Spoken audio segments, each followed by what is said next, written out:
that you've had an amazing day. I am stopping in to give you some tips because we are at the year end of 2024, and I always like to make my clients abreast of what's going on now so that they can prepare for a successful 2024 as it relates to real estate. So if this is your first time here, I'm Nichelle. I'm the Startup CEO. I do a lot of things on my channel, but today we're going to be talking about credit and why credit is so important. Listen, I've been in this game for 30 plus years, and I'm going to tell you, if your credit is janky, if it's upset, if it's messed up, life is going to be very hard for you now and moving forward for the year 2024. Reason being, a lot of things have changed, a lot of things are beginning to change, and some things that we are not aware of have already changed. And so, as a realtor, when I'm speaking with clients, when they are interested in purchasing a home, we go through the whole steps of what's required.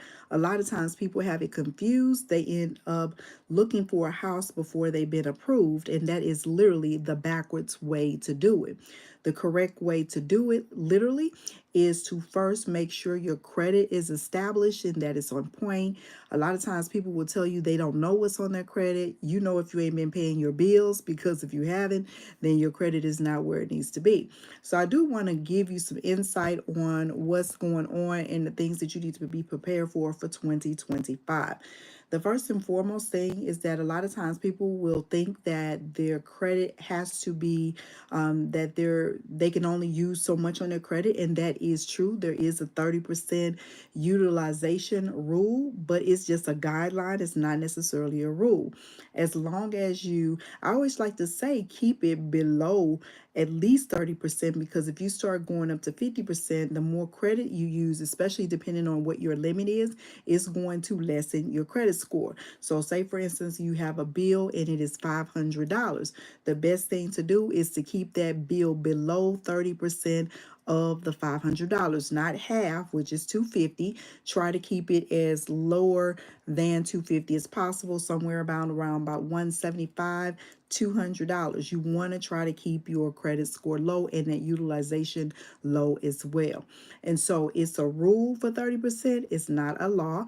10% or less for that utilization is really what really is good. Okay. Another thing is settling debt can hurt your credit score. A lot of times we think that if we settle, it's going to literally improve our credit score.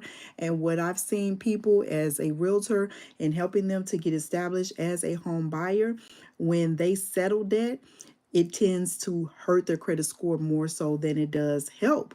And so what you really need to be mindful of is you need to sit down, go through your credit profile if you have not, because see, you can go to credit report, annualcreditreport.com, and you can get a credit report for free. Okay. They will give you TransUnion, which is one of the bigger brands, Experian. They will also give you Equifax. Those are the three main credit bureaus that you can go through to get your credit for free. So they'll give you all of your reports. You do have to fill out the information online, and it will definitely give you all of your credit reports for that period. Now, at first, they were doing it on a monthly basis.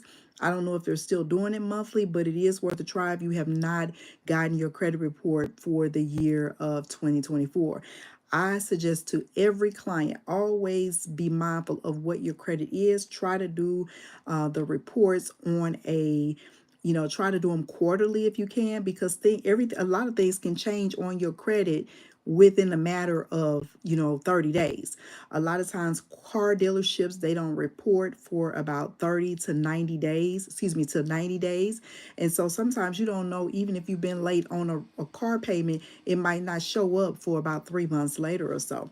It's not for all of them, but some car dealers, some lenders will take a minute for them to do that. So when you are in the process of settling a debt, please be mindful that it could hurt your credit score, especially if you don't pay in full. People ask me sometimes, well, should I pay the debt off? You know, I think it really just depends. A lot of times it's best to go ahead and pay it off. Sometimes, if you could dispute it and get it off, then if it's not your credit report, credit, um, I want you to be honest, because a lot of times that comes back to bite you. And so settling versus paying in full can negatively affect your credit report. Another thing that we've been talking about is checking your credit report does not hurt your credit score, okay? Checking your credit does not hurt your credit score. And so I just share with you that if you go to annualcreditreport.com, you can get free copies of Experian, Equifax, and let's see, Experian, Equifax, and TransUnion. Okay, those are the three bureaus. When you are purchasing a home, they will pull those three reports. Let's see, medical debt. That's something that's big that people have not paid attention to. See, back in the day, medical debt literally would hurt your credit score and would hurt you from getting a home. Now, with the new changes as of 2023, they do not report any medical debt if it is under $500. If it's above $500, it could possibly be up on your credit report, but paid collections are no longer included in your credit report and in your score. Okay, because a lot of times those used to drive down people's credit score. Debts literally don't disappear after 7 years. If you are filing a bankruptcy, and I'm not a bankruptcy attorney or know the law in that perspective, but if you by chance have a debt and it is expected to fall off in 7 years, it don't always work that way, especially like tax liens, unpaid debts such as that, they remain on there much longer. And that's why I always remind people, don't play with the IRS, because those debts stay on your credit report for a very long time. Creditors can also come back to you and request a repayment even after the debt is removed from your credit report. And, not that I don't believe in credit restoration. I like to say credit restoration versus credit repair, because it's kind of hard to repair something that is broken. But making people aware what's on their debt, how to improve it and make it better so that you don't make that mistake again, is so important. So debts don't always necessarily disappear after 7 years. Remember that, know that. Your spouse's credit report isn't automatically merged with yours even after marriage. Credit reports remain separate unless you do joint accounts. And so I always like to talk to my clients, if they are buying a house together and both of your names are going to be on the credit report and you're going to apply jointly, then a lot of times your credit will be merged together. And so that comes a time where you need to sit down with your spouse to see who has the better credit. Make sure you go through your credit before you merge your credit, because once that credit is merged, it's kind of hard to distinguish who's what and whose credit is whose. Okay, so please be mindful of that. If you are purchasing a house, make sure your credit guy, your spouse or your significant other, has the better credit before you guys apply for something together. Another thing that we talked about today, closed accounts can affect your credit. So a lot of times people think, oh, I'm going to close that account.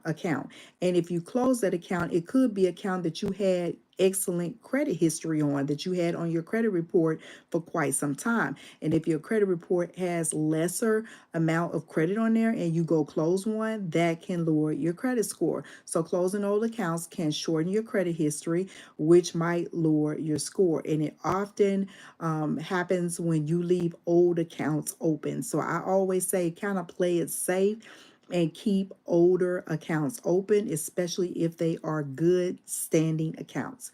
Keep those older accounts open. Another thing that I like to stress with you, rent and utility payments may not be reported. Now, there are some, so we do property management as well. And I always like to let my clients know that we will be reporting your credit to the bureaus. And what does that do? It helps you, number one, build your credit score. And so if you are renting, ask your landlord, do they report your on-time payments to the credit bureaus, Experian, Equifax, and TransUnion, because if they do, that literally will help you out when it's time to apply for a mortgage. They'll see that consistent monthly rent payment on there. Now, utility payments, which is unfortunate, I really think they should put them on there, even if you're paying your bill on time, because see, they gonna show up if you don't pay them, okay? But they're not gonna show up if you pay them. And so utility payments don't always show up on your credit report at all, period. Now, rent payments, as I stated, they could show up there, but that's why it's important to touch bases with your landlord to see if that's something they offer or allow. But make sure that you pay those utilities, because if they go into collection, that'll show up on there.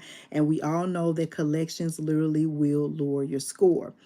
Now, another thing that we've been talking about for 2024 that I want you to be mindful of going into for 2025, there are always tons of errors on your credit report. Just because you get a credit report and it doesn't have what you think on there, because of people, a lot of times the people that work in the credit bureaus, they're not highly paid individuals. And so sometimes mistakes happen. Also, if I had a client, she had a roommate when she was in college, and they both had the apartment together. And unfortunately, when they graduated, the other tenant that was in there, she left and didn't pay any of her debts. So all the debts was left with this person that was paying all the debts.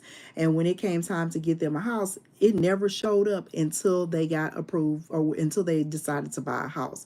And so again, it goes back to, as I stated, before you take that leap and decide you want to purchase a home, you want to get your credit. You want to know what's on your credit report. And again, you can go to annualcreditreport.com, and they will give you can put your information there, and it will give you a free credit report for all the three major entities: TransUnion, Equifax, and Experian. And so it's so important in 2025 that you know where you stand as it relates to your credit.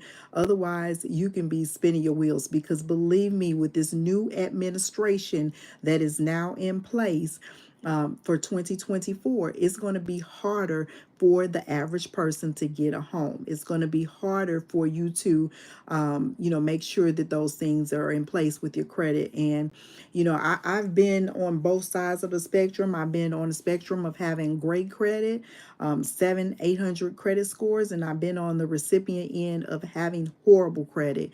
And so I think if you consistently stay on top of it, not only will you be one step ahead, when you decide to purchase at home, you will be ahead. So a lot of people also think that you can get like Credit Karma, which is a good tool and a resource to kind of know where your credit is, but it's not the gospel, okay? It's not the gospel. The annualcreditreport.com really will kind of give you some insight, because Credit Karma, I think they only give you TransUnion, and if I'm not mistaken, Equifax. They don't give you a lot of update. And then it really is a consumer report. It's not a lender report or anything of that sort. So when you are going to apply for a car, or to purchase a car and to purchase a home, those are two different credit reports that the lender pulls. A lot of times you will be quickly approved for a vehicle versus being approved for a home. I like to say all the time, look, with multiple college degrees, multiple licenses, they have no problem approving you for a school loan to get in debt. But to try to approve something to help you get equity, to help you gain wealth, they want to make you jump through hoops and hurdles and go under caves and all that kind of stuff. But when it comes to helping you get in debt, the government has no problem with that. That's why it's easy to get a school loan. It's easy to get a school loan. But when it's time to build equity in your life and to have things that are advantageous to you that can help you in the long run, like apply for a mortgage, to buy a home, to get investment property, they want to give you every roadblock and stop. And so in 2025, I'm challenging you to stay ahead of the game. And by staying ahead of the game, you knowing what's on your credit. When people tell me, when they call me and tell me that they're interested in purchasing a home, and the first thing I ask them, well, what does your credit look like? And they tell me they don't know. Then I'm just going to assume that you are an uninformed buyer, because everybody that's about their business should know what their credit. And you know if your credit bad, you know if your credit is bad because you haven't been paying your bills. Okay, it's as simple as that.